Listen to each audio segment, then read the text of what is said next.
ಕರ್ಕೊಂಡಿರ್ತೀರಾ ಅವರು ಓದೋರ್ಗೆ ಪ್ರತಿ ಒಬ್ಬರಿಗೂ ತನ್ನ ಮನೆಗೂ ಬಂದು ನಾನು ಆ ಸೌಕರ್ಯ ಕೊಡ್ತೀನಿ ಇಲ್ಲ, ದಾಸೋಹ ಮಾಡಿ ಕಳಿಸ್ತೇನೆ. ನೀನ್ ಯಾರ ಮನೆ ಬೇಡ, ಎಲ್ಲಿಂದ ಬಂದಿದೆಯಲ್ಲ ಬೇಡ, ಜಗತ್ತಿನಲ್ಲಿ ಇರೋರೆಲ್ಲ ನನ್ನವರು.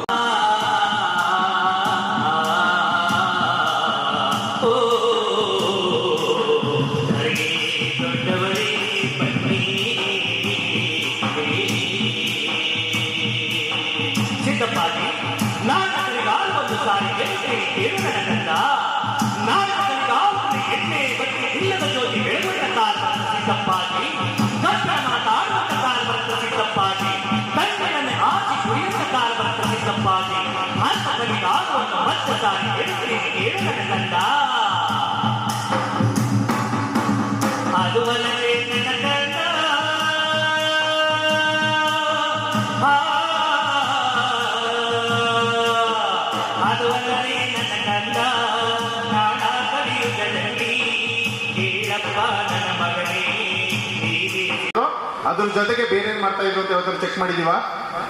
ಖಂಡಿತ ಇಲ್ಲ, ಚೆಕ್ ಮಾಡಲ್ಲ. ಚೆಕ್ ಮಾಡಕ್ ಆಗಲ್ಲ ಸರ್. ಮಕ್ಕಳು ಪರ್ಸನಲ್ ಅವರ ಪರ್ಸನಲ್ ಇದನ್ನ ನಾವು ಚೆಕ್ ಮಾಡ್ದಂಗಾಗತ್ತೆ. ಅವ್ರಿಗೆ ಬಹಳ ಕಷ್ಟ ಆಗುತ್ತೆ, ಅವ್ರಿಗೆ ನೋವಾಗುತ್ತೆ ಅಂತೇಳಿ ಬಿಟ್ಬಿಟ್ಟಿರ್ತೀವಿ ಅಲ್ವಾ?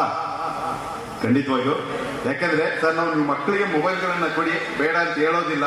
ಮಕ್ಕಳೇ ಎಲ್ಲರೂ ಫೋನ್ ಯೂಸ್ ಮಾಡ್ತಾ ಇದ್ದೀರಾ? ಮೊಬೈಲ್ ಯೂಸ್ ಮಾಡ್ತೀವ ಸರ್ ನಾವು?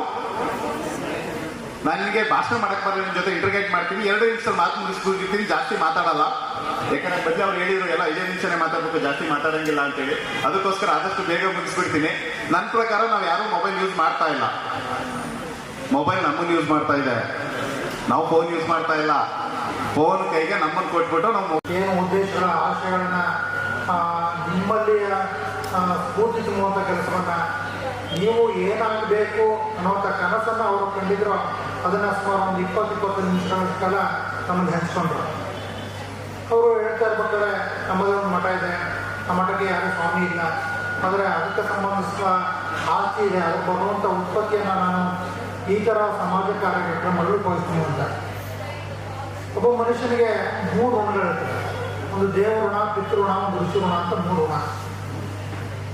ಅಲ್ಲಿ ಪಿತೃಋಣ ಬಹಳ ಮುಖ್ಯವಾದದ್ದು. ಪಿತೃಋಣ ಅಂತಂದರೆ ನಮ್ಮ ಪೂರ್ವಜರು ಯಾರಿರ್ತಾರೆ, ನಮ್ಮ ತಾತ ಮುತ್ತ ಅಂತಂದ್ರು, ಅವರ ಋಣವನ್ನು ತೀರಿಸುವಂಥ ಕೆಲಸ.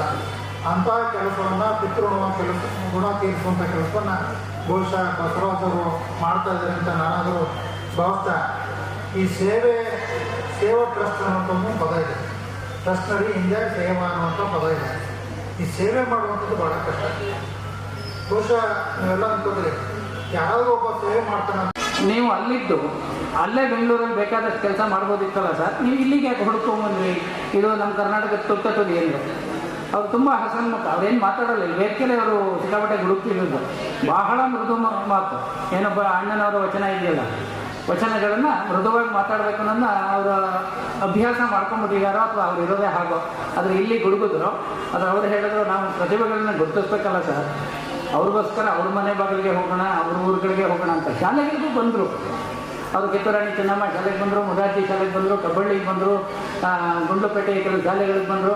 ತುಂಬ ಅವ್ರು ಕೊಟ್ಟಂಥ ಸಣ್ಣದಾದಂಥ ಒಂದು ತೊಟ್ಟು ಟೀ ಕುಡ್ಕೊಂಡು ನಿಮ್ಮ ಮಕ್ಕಳು ದಯವಿಟ್ಟು ಕರ್ಕೊಂಡು ಬನ್ನಿ ಅಂತ ವಿನಯಪೂರ್ವಕವಾಗಿ ಕರ್ಕೊಂಡು ಬನ್ನಿ ಅವ್ರನ್ನ ಬೆಂಬಲಿಸೋಣ ಅಂತ ಹೇಳಿ ಅದಕ್ಕೆ ಒತ್ತು ಕೊಟ್ಟರೆ ಖಂಡಿತವಾಗಿ ನಾವು ಸಾಧನೆಗೆ ಅವಕಾಶ ಇದೆ. ಕ್ರಿಯೇಟಿವ್ ಮೈಂಡ್ ಏನು ಮಾಡುತ್ತೆ ಅಂದರೆ ನಮ್ಮನ್ನು ಎಚ್ಚರಿಗೊಳಿಸುತ್ತೆ. ಈ ಆಕ್ಟಿವ್ ಮೈಂಡು ನಮ್ಮನ್ನು ಸೋಂಬೇರಿಗಳಾಗ್ತದೆ, ಕಳ್ಮನ್ಸೋದು. ನಾನು 8 ಗಂಟೆಗೆ ಹೇಳ್ಬೇಕು ಅಂತ ಅಲಾರಾಮ್ ಕೆಲಸ ಮಾಡಿದ್ರೆ ನಾಳೆ ಮಾಡ್ಕೊಳ್ಳೋಣ.